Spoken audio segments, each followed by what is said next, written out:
Mimi naitwa Thomas Morris, kocha msaidizi wa Yanga Under 20. Bwana, mimi niwape hongera kwanza kuja kuwasupport vijana wetu wa Handeni. Vipi kitaalamu kwa mchezo ulivyouona? Mchezo ulikuwa mzuri na kwa sisi binafsi tunafurahi na tunashukuru kwa sababu haukuwa mchezo ambao ungeweza kuleta labda injury kwenye timu yetu. Ilikuwa ni mchezo ambao umesheheni ufundi mwingi na ujanja mwingi. Kwa hiyo hilo ni jambo pekee ambalo tunaweza kusema ni jambo zuri, kwa unaweza ukasafiri ukaja huku kuja kusaidia kuona vipaji na ukaviona. Kwa hiyo ni kitu kizuri, kwa kuwa kila mchezo unapochezwa ukichezwa vizuri ndivyo ambapo unaweza ukawaona vijana wengine. Kuna vijana ambao tumewaona kwenye timu ya Handeni, kwa hiyo nafikiri na wao tutawapa nafasi ya kuja mjini.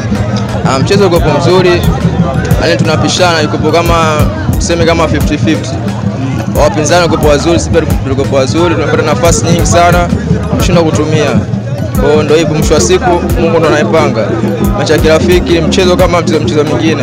Kwa tujiandae na matokeo yote, yani sare, ushindi, kufungwa, yote ndio football. Kwa hiyo hapa ni kipimo kizuri kwetu. Kwa kwamba wapinzani wazuri na hapa pongezi kwa wapi. Mchezo sio mbaya sana wala sio mzuri sana, kwa sababu tulichokuwa tunakitaka sisi ni pointi 3, ila sio mbaya, nao wanacheza, kwa hiyo tumepata pointi 1. Vipi wapinzani unawaonaje? Wapinzani sio wabaya sana, ni wazuri, wametugea changamoto, lakini bado tunataka changamoto zaidi ya hizi. Nashukuru Mungu, mchezo ulikuwa mzuri kwa timu zote mbili, mechi ilikuwa nzuri, tumeifurahia, watu wote wameona mechi imechezwa, imeisha 1-1, tunashukuru Mwenyezi Mungu. Una lipi la kumwambia mheshimiwa mbunge? Cha kwanza, mbunge alitupa kazi. Kweli kazi hatujafanya vizuri kwa sababu tulikuwa tunatakiwa tupate matokeo ya ushindi kwenye uwanja nyumbani. Ile friendly match tumecheza na timu professional. Sisi tunajifunza kupitia wao. Wao ni professional siku zote. Ile ni timu ambayo ni timu kubwa. Tumecheza nayo sisi. Hii ni combine ya wilaya. Kwa hiyo tunashukuru Mungu, tunamshukuru kwanza mbunge kwa support yake na kwa kitu ambacho amekifanya mpaka leo kufika hii. Ameandaa kila kitu. Unaona mpaka watu wote wamefika hapa, kila shughuli, kila kitu yeye ndo amesimamia. Ndugu zangu viongozi wa Yanga ambao mmefanikiwa kuja hapa, mtakaporejea kule Dar es Salaam, tufikishieni salamu kwa timu nzima ya Yanga, kwa maana ya uongozi wa Yanga, wananchi wa Handeni na mashabiki wa Yanga tuliopo hapa. Tumefarijika sana ninyi kukubali mwaliko wetu na kuwa mahala hapa.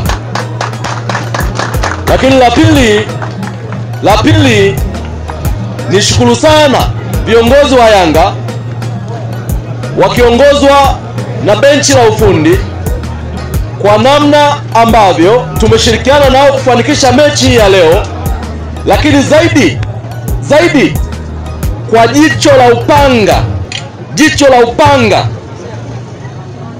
ambalo limewamulika vijana wetu na kunyakua vijana 5 kwa siku ya leo.